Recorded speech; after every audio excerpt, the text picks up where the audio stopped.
Welcome to another edition of the Tiger Basketball Report. I'm your host, Spiro Marikas, along with the head coach of the Tigers, Pat Scarry. And, Coach, since the last time we spoke, the Tigers have put a couple of wins under their belt, going to Coppin and winning that game fairly handily. And then Sunday night at TU Arena in the first home game of the year, a tough battle with a good Robert Morris team. Yeah, very well coached Robert Morris team. Andy Toole does a really good job, and a team that's going to be a factor in the horizon. Really hard to guard. I was proud of our guys last night. I thought we played hard. Defense was solid. We rebounded the ball, and then we couldn't shake them. And then they took the lead, and we didn't fold. We stuck together. I credit like Hicks and Thompson, especially their leadership in late game huddles, and we were fortunate to get out with the win. Coppin, obviously, we were dominant, I thought, in the second half on the road, and I was happy with our play on the backboards. We still got a lot of work to do. You always say that. Oh, we do. We got a lot of work to do. All right, let's go to the Coppin game. And we saw the breakout of freshman Tyler Tejada. Hit 3 threes in a row, played a great ball game, and was named the CAA Rookie of the Week.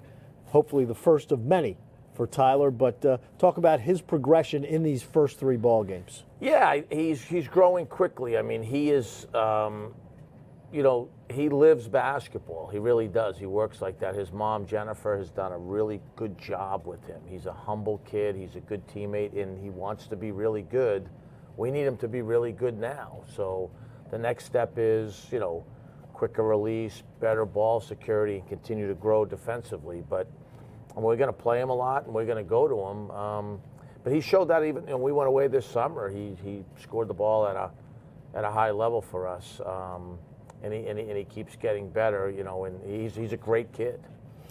The other thing is, in the Coppin game, first half the offense didn't look like it was flowing very well. You actually had more points from the free throw line with about 4 minutes left in the half than you did from the field.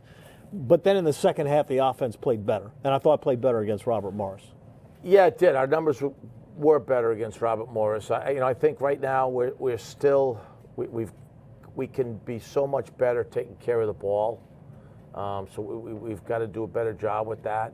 Following our training and whether that's playing off 2 feet or delivering the ball on time, on target. We got to make free throws better. We're getting there a decent amount. We got to do a better job. Made the big ones though last night. We late did, in the game. especially, and then Tyler Tejada made big ones. But we can do a better job with that. And we're getting a lot of shots. We call in the red zone. We've got to make a better percentage of those. And I think we will. But like I said, after the game last night, these are a little bit like fact-finding missions right now, and we're still trying to get better at some things. All right, you're going to go to Charleston, but I'm going to break script here, and I'm going to throw a trivia question out now before we get to Charleston because it has to do with the team you just played. Can you name the NFL head coach who was also the head coach of the Robert Morris football team? Dan Mullen. Who? The guy from Lions, Detroit Lions. Joe Walton. Wow. I did not know Former head that. coach of the New York Jets. I did not know that. I thought it was a current head coach. Tigers beat Robert Morris in football when Joe Walton was the coach. So, anyway. All right, now, Yes. you head to Charleston. Going to be a fun trip. Easy games. Everything. Great tournament. You only open up with the number 6 team in the country, the Houston Cougars. Sweet 16 last year, Final Four a couple of years ago. Kelvin Sampson, obviously one of the top coaches in the country. And a team that plays a lot like you. They're always going to play hard, tough basketball.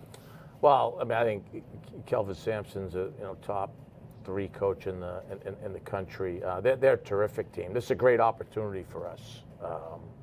It certainly would be the best opponent that we play. Have we grown at all from the Colorado experience? There's a lot of, Houston can beat you in a lot of ways. One, they beat you on the backboards. 2, they are a committed group defensively, and they execute with talent. So when we had the opportunity, and we've had before to play in this tournament, it's hard to say no to playing national TV games in a great destination, one of the best MTEs. So we jumped at it. We would jump at that and any chance we had. So, we got to quickly put a game plan together against Houston. The biggest thing will be, can we take care of the basketball, one? And then can we, handle ourselves, around the rim and on the backboards. Well, through the first two games for them, they're holding their opponents to 29% from the field, and they've forced their opponents into 42 turnovers in two games and only turned it over 19. That's a pretty good ratio. Yeah, it's why they're an elite team. Like I said, this is a great opportunity for us. We got to do things at a really high level for 40 minutes on Thursday night. And then we've also got to be able to say, are we getting better in some areas that, we know we have to get better at. I'm excited to see what happens with our group. And these things are right. They're quick turnarounds.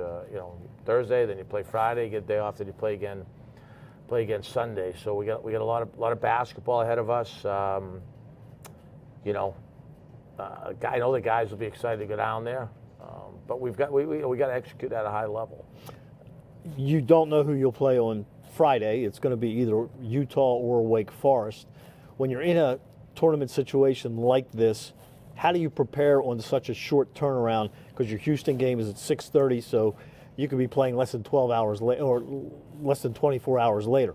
Yeah, our guys on staff. One guy has the Houston Scout. Other two, one has Utah, one has Wake Forest, and then one of our other assistants is kind of watching everyone. He has a lot of the specials and things like that, and we'll get the live scouts. So the guys get used to, hopefully what we aspire to is that we can get 3 games and hopefully 3 days come March. Because it is different scouting a tournament like this than a CAA tournament, because you've played everybody in the CAA. When you get to the tournament here, you're facing teams you don't normally play. Yeah, that's why I think the non-conference in basketball is exciting, but it's so different. Like everybody in everyone get ready for their conference, but everyone plays different types of schedules. So I'm not judging.